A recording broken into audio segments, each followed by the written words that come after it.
2019년 기해년이 밝았습니다. 60년 만에 돌아오는 황금 돼지띠의 해라고 하는데요. 그래서 세상 사람들이 재물을 많이 모으는, 재물이 따르는 그런 해라고 합니다. 그래서 저희도 같이 인사했으면 좋겠습니다. 복 있는 사람이 되세요. 우리 옆에 분들과 함께 인사하겠습니다. 복 있는 사람이 되세요. 우리 모든 성도님들의 삶 가운데 하나님의 복이 넘치는 한 해 되기를 바랍니다. 명심보감 입교편에 보면 공자가 이런 말을 했습니다.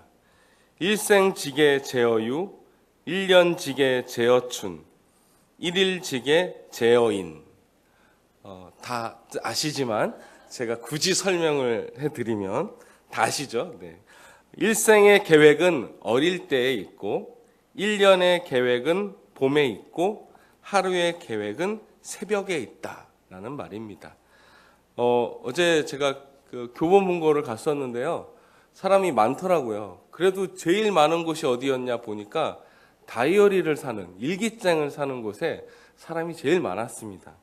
그만큼 사람들이 처음 시작을 앞두고 어떤 것을 계획하기 위해서, 뭔가 쓰기 위해서 그런 곳에 있었겠죠. 여러분도 올 한 해 귀한 계획을 세우신 줄 믿습니다. 공자도 얘기했지만 하루의 계획, 1년의 계획, 일생의 계획을 우리는 기도하며 잘 세우는 한 해 되기를 바랍니다. 자, 오늘 본문은 그 새로운 시작을 준비하는 우리에게 어떻게 살아야 되는지에 대해서 조금 가이드를 해주는 본문입니다. 바라기는 이 본문을 통해서 우리가 하나님 앞에 2019년도를 새롭게 시작하기를 바랍니다. 먼저 1절인데요. 1절 다 같이 함께 읽겠습니다. 시작. 그러므로 사랑을 받는 자녀같이 너희는 하나님을 본받는 자가 되고. 본문에서 우리가 어떻게 살아야 되는지에 대해서 얘기했는데 어떻게 살아야 되냐면 하나님을 닮아야 된다라고 합니다. 하나님이 천지 만물을 창조하시고 창세기 1장 27절에 보면 여섯째 날에 남자와 여자를 창조하셨습니다. 다른 피조물과는 달리 하나님께서 친히 자기 형상, 곧 하나님의 형상대로 창조하셨다라는 거죠. 성도 여러분이 이만큼 큰 은혜를 받았습니다. 그리고 이제 오늘 바이블 타임 이제 시작하셨는데 다 보시고 계시죠? 네. 5장에 보면요, 이런 말씀이 있습니다. 1절에 보니까 하나님이 사람을 창조하실 때에 하나님의 모양대로 지으시되 라는 말씀이 있었어요. 그리고 2절에 보면 남자와 여자를 창조하셨고 그들이 창조되던 날에 하나님이 그들에게 복을 주시고 그들의 이름을 사람이라 일컬으셨더라. 제가 이 본문을 많이 봤는데도 5장 2절에 하나님이 이미 복을 선포하셨다라는 것은 죄송하지만 오늘 처음 봤어요. 하나님이 이미 창조를 하실 때 여자와 남자를 창조하셨을 뿐만 아니라 복을 선포하셨구나라는 말씀을 제가 참 은혜를 받았습니다. 그런데 인간이 죄를 지어서요. 그 하나님의 이 형상대로 지음받았음에 불구하고도, 복을 받았음에도 불구하고도 죄를 지음으로 타락하여서 모든 것이 잘못되어 버렸습니다. 칼빈은 이 인간의 죄로 말미암아 우리 안에 있었던 하나님의 형상이 도저히 알아볼 수 없을 정도로 왜곡되었다라고 얘기합니다. 안타까운 일이죠. 그래도 하나님은 이렇게 우리를 그냥 죽는 존재로 놔두지 않으시고 우리에게 예수 그리스도를 통해 하나님께 나아가게 하셨습니다. 그 구원의 감격이 저와 여러분에게 늘 넘치시기를 바랍니다. 그래서 오늘 5장 본문에 이렇게 나오는 거예요. 하나님의 사랑을 입은 자녀답게라는 거죠. 저와 여러분을 향한 하나님의 사랑이 있습니다. 그 사랑이 무엇이냐? 예수 그리스도죠. 그 예수 그리스도를 우리가 믿음으로 말미암아 구원을 받게 되었고 죽을 수밖에 없었던 우리가 다시 살아난 그 귀한 은혜를 받게 된 겁니다. 오늘 이 본문 1절을 다시 좀 우리 마음 이렇게 은혜대로 읽어보면 예수님을 통해 구원을 받은 하나님의 사랑을 입은 자녀답게 살아라라는 거죠. 저와 여러분이 이 하나님의 사랑을 본받는 자 되기 원합니다.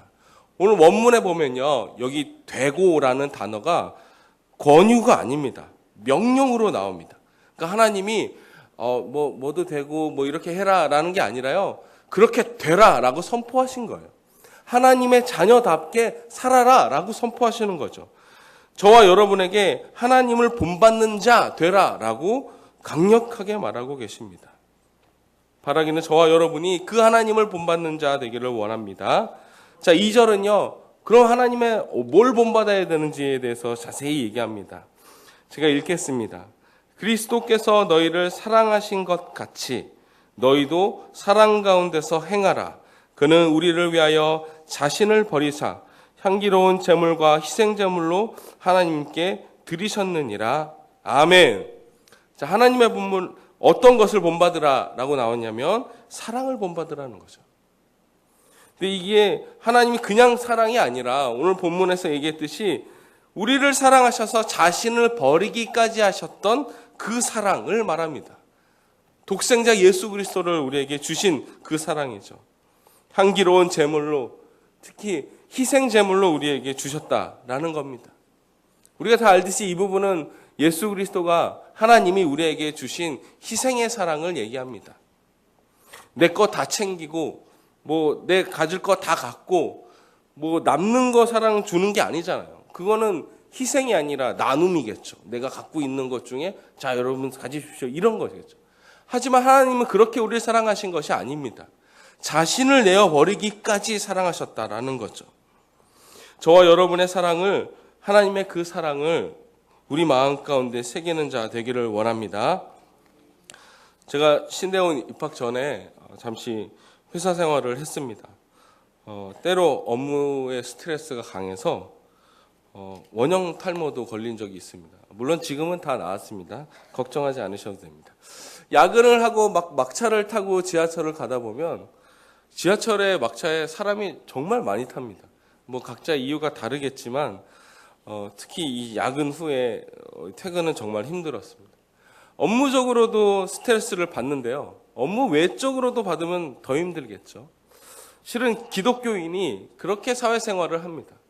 업무적으로도 어떤 일이 있을 때 직급에 상관이 조금은 있을지 모르지만 모두에게 스트레스가 있고 거기에 더 플러스 돼서 기독교인으로는 약간 좀 더 눈치를 보게 된다는 거예요. 회식 자리에서도 눈치를 보게 되고 다른 사람의 부탁을 또 쉽게 거절하지 못하는 상황도 발생합니다. 이렇게 교회 다니는 사람이 왜 그래요? 라고 하면 정말 할 말이 없는 거예요. 이런 상황에 내가 어떻게 해야 되느냐? 숨기고 살아야 되느냐? 아닙니다. 오히려 더 하나님의 자녀답게 살아야 할 줄 믿습니다. 오늘 본문처럼요. 우리가 하나님께 받은 그 사랑이 너무 크기 때문에 하나님의 자녀답게 살 뿐만 아니라 그 하나님의 받은 사랑을 가지고 나눠주라는 거죠. 정직하고 바르게 일을 해야 합니다. 누가 보지 않는다고 해서 불의를 저질러서는 안 됩니다. 남들이 다 한다고 해서는 안 됩니다. 왜 그래야 하느냐? 내가 왜 손해를 바보처럼 봐야 되느냐? 이렇게 생각할 수도 있죠. 그런데 그거 아십니까? 우리가 나중에 하나님 앞에 설 때 그때를 상상해 보자는 거예요. 요즘도 청문회, 나라에서 하는 그 청문회를 하다 보면 정말 단골로 나오는 그 이슈가 있잖아요. 부동산 다운 계약서, 위장 전입. 제가 자세히는 잘 모르지만 제가 어릴 때도 보니까 다운 계약서를 쓰는 건 너무 당연한 그때 일이었어요. 부동산이 알아서 다 가격을 내려서 이렇게 심지어 위장 전입도 너무 모두가 다 하니까 안 하는 게 더 이상할 정도였다니까. 그런데 지금 와서 그게 얼마나 그들의 이 족쇄가 됩니까? 꼭 그 이유만은 아니겠지만 장관을 낙마하기도 하고 주요 부처에 임명되지 못하기도 합니다. 나중에 우리가 하나님 앞에 서는 날, 하나님, 나는 하나님 자녀답게 살려고 노력했습니다. 하나님의 사랑을 베풀고 나누어 주었습니다. 라고 말할 수 있는 저와 여러분이 되기를 바랍니다. 예수님께서 우리를 사랑하신 것 같이 다른 이를 사랑할 수 있는 자 되기를 소망합니다. 그것이 때로 좀 불리해질 수도 있고 또 때로 어리숙해 보일지도 모르지만 우리를 위해 자신을 버리신 그 하나님의 사랑으로 이웃을 다른 이들을 섬기는 자 되기를 원합니다. 자, 오늘 본문 2절 이후부터는요, 3절부터 7절까지 하지 말아야 될 것에 대해서 얘기합니다. 음행, 더러운 것, 탐욕, 어리석은 말, 헛된 말을 하지 말라고 권면합니다. 이것은요, 좀 원어적으로 풀어보자면 불법적인 성의 행위, 성과 관련된 도덕적 부정함, 더 많은 것을 얻고자 하는 강한 욕구들을 버려야 된다는 거예요. 심지어 이름도 부르지 말라는 거죠. 7절에 보면 그것을 하는 사람들과는 같이 하지도 말라고 얘기합니다. 우리의 삶 가운데 끊어야 될 습관들, 또 죄악 가운데 있는 모습들이 있다면 올 한 해 새롭게 되기를 바랍니다. 그리하여 8절에 이렇게 선포하는 거죠. 8절 우리 다 같이 함께 읽겠습니다. 시작. 전에는 어둠이더니 아멘. 어떻게요? 전에는 우리가 어둠이었다는 거예요. 그런데 이제는 빛으로 하나님께서 선포하여 주십니다. 저와 여러분을 향한 하나님의 계획이 이와 같습니다. 이전에 우리가 예수 믿기 전에는 어둠처럼 살았지만요, 이제는 예수 그리스도를 통해서 그 빛으로 말미암아 살아간다는 거예요. 그래서 빛의 자녀들처럼 행하라라는 거예요. 그 빛의 자녀가 어떻게 사는지를 9절에 설명하는데 9절에 이렇게 얘기합니다.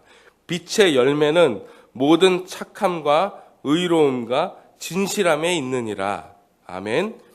자, 우리가 빛을 행할 때 그 열매가 뭐냐? 선함, 관대함, 의로움, 진실됨이라는 거죠. 착하고 의롭고 진실된 삶을 타는 그 태도가야말로 하나님의 자녀, 빛의 자녀가 되는 모습인 줄 믿습니다. 자, 우리 기독교 인구가 몇 프로고, 우리가 인구의 몇 프로가 이런 게 중요한 게 아니고요.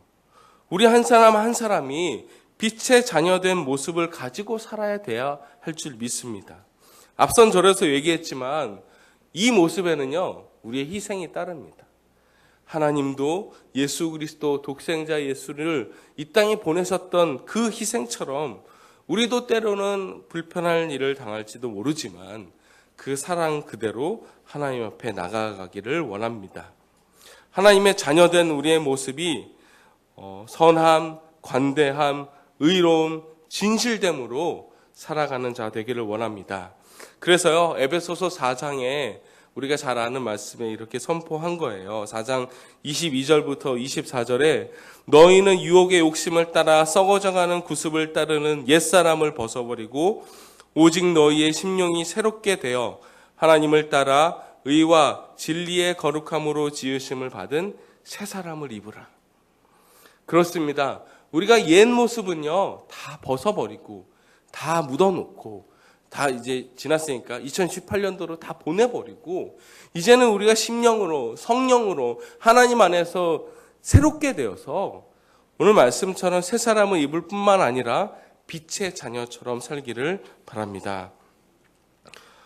미국의 정치가였던 벤자민 프랭클린이 이제 필라델피아에 살았는데 이런 일이 있었답니다.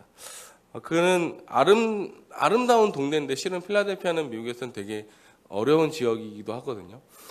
그 지역에 뭔가를 좋은 일을 하기 원하는데 잘 모르겠는 거예요. 그래서 그 아름답고 좋은 동네를 위해서 등 하나를 집 앞에 선반에 놓았다라고 합니다. 근데 이 등이 되게 이뻤나 봐요. 근데 사람들이 이해를 못하는 거예요. 그렇게 이쁜 등은 집 안에 둬서 그 안을 이렇게 밝히는 데 쓰지 왜 이렇게 밖에 내뒀는가? 집 밖에 두는 것이 사람들은 좀 낭비처럼 보였다라고 합니다. 그런데 한 주가 지나고 한 달이 지나고 지나가는 사람들에게 변화가 있었던 거예요. 집 밖에 등불을 두니까 밤에 지나가는 사람도 넘어지지 않았다라는 거예요. 멀리서도 방향을 알아볼 수 있었고, 지금은 이해되지 않지만 그때는 가로등이 없었답니다. 그래서 이것을 좋게 생각한 사람들이 집집마다 이 등불을 내놓기 시작했습니다. 그래서 길거리가 환하게 되었고 오늘날 가로등의 시작이 되었다라고 합니다. 한 사람이요. 벤자민 프랭클린이 되게 좋은 사람이기도 한데 그 한 사람이 그런 선한 영향력을 나타냈을 때 그 지역뿐만 아니라 지금 전 세계에 가로등이 있었던 것처럼 한 사람의 그 선한 행동으로 말미암아 우리에게 많은 감동과 감화를 준 것처럼요. 우리에게 주어진 그 하나님의 사랑을 가지고 이웃에게 다른 이들에게도 빛의 자녀처럼 살아간다면 하나님의 마음이 더 시원해지는 더 기뻐하시는 한 해가 될 줄 믿습니다. 하나님은 저와 여러분을 이와 같이 부르신 줄 믿습니다. 그 모습이 세상 사람들 보기에는 조금 어리석을지 모르지만 분명한 변화를 줄 것입니다. 빛의 자녀답게 살아가는 올해 2019년도 되기를 원합니다. 우리 말씀을 생각하면서 함께 찬양했으면 좋겠어요. 오직 예수뿐이네 라는 찬양인데 후렴 가사에 이렇게 나와요.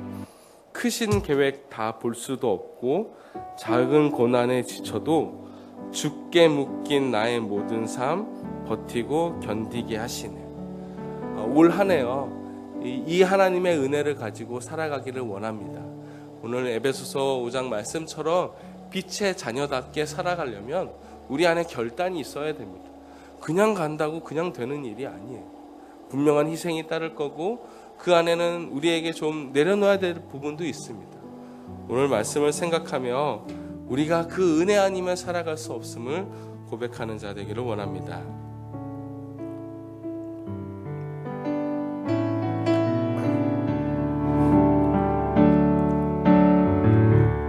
은혜 아니면 살아갈 수가 없네.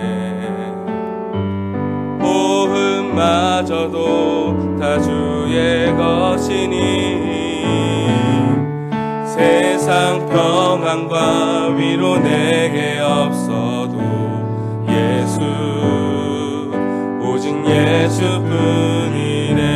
다시 한번 할까요? 은혜 아니면 살아갈 수 없네. 은혜 아니면 살아갈 수가 없네. 호흡마저도 다 주의 것이니 세상 평안과 위로 내게 없어도 예수 오직 예수뿐이네. 고백합니다. 크신 계획 다 볼 수도 없고 작은 고난에 지쳐도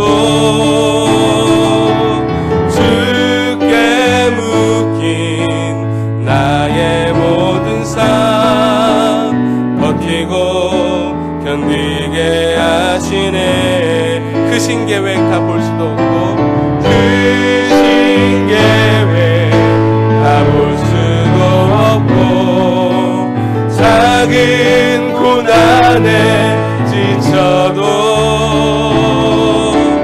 주께 묶인 나의 모든 삶 버티고 견디게 하시네. 은혜 아니면 살아갈 수가 없. 나의 모든 것 다 주께 맡기니 참된 평안과 위로 내게 주신 주 예수 오직 예수뿐이네. 은혜 아니면 살아갈 수 없는 2019년도 되기 원합니다. 우리 합심하여 함께 기도할 때요, 주님 내게 은혜 주심을 감사하며 오늘 말씀과 같이 또 오늘 가사처럼 참된 평안과 위로가 내게 있을 줄 믿습니다. 하나님, 내게 맡겨주신 많은 일들에 대해 불평하지 않고 또 불만 갖지 않고 하나님을 바라보며 바로 살아갈 수 있도록 빛의 자녀처럼 착함과 의로움과 진실됨을 가지고 살아가는 우리가 되게 해달라고 합심하여 함께 기도하겠습니다. 하나님 감사합니다. 여러분 지켜주시고 지내주셔서 하나님의 은혜